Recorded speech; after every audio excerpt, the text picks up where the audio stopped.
for those who don't know about the game, can you tell us a bit more about what Dragon Age is, when it's set, what the story is, and just what kind of a game it is? So Dragon Age Origins is BioWare's next epic RPG. It's set in a dark fantasy world. It's a very mature themed game. It's a massive single-player game. Probably a single playthrough will take you anywhere, probably around 60 to 80 hours to complete. If you're a completionist like a lot of us are, and we love to finish every single side quest that there ever is, you're probably looking at upwards of 100 hours. The game revolves around your choices and consequences. Probably your most important choice right off the start of the game is your origin story. There's 6 origins, and they really kind of define the experience that you're going to get in the game world. They kind of set who you are and your perspective of how you think the world works. So tell us a bit more about the universe in which the game is set, because I mean that's obviously something that BioWare is very well known for, is creating these very immersive game worlds. Yeah, Dragon Age is actually a brand new world that we've created from scratch. It's not based on any other properties or anything like that. And the work that's gone in is years, man-years worth of development of the history, the major factions that exist, who's at war with whom, who likes whom. Some of the really cool things about Dragon Age is, for example, there's social class issues, there's racial issues, there's also even just geographical issues in some cases as well. I've read somewhere that the game is kind of like a spiritual successor to games like Baldur's Gate. Do you agree with that statement?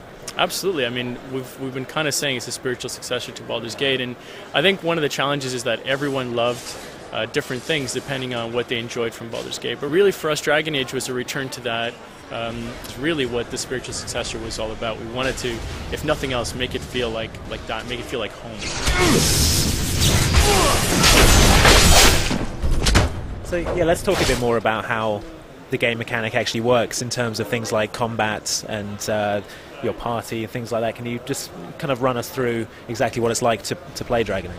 The game itself is based on 3 main classes, mages, warriors, and rogues. And later on you'll actually unlock specializations.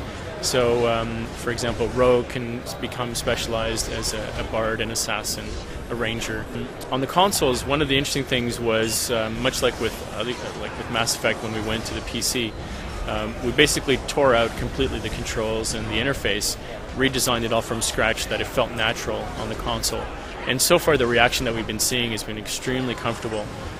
Again, you have all the flexibility of the tactical system. You can pause and play, you can swap between party members, you can assign abilities for them to use on enemies or to heal you.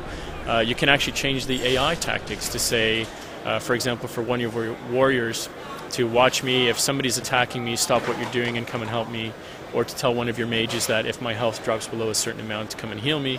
All of that is still there, but you don't necessarily need to manage it to that extent on the consoles, and I think we did a pretty amazing job of making it feel really nice as a console game as well.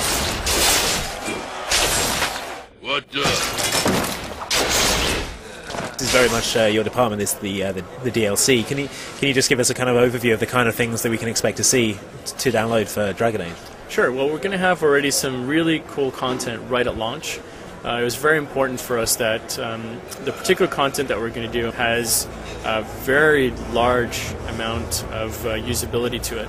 What I mean by that is you can grab it very early on in the game and use it throughout your entire experience, and it actually benefits you by having that in there. So one of the things that we didn't want to do is force you to kind of have to start up a new game or load a previous save game to take advantage of the content.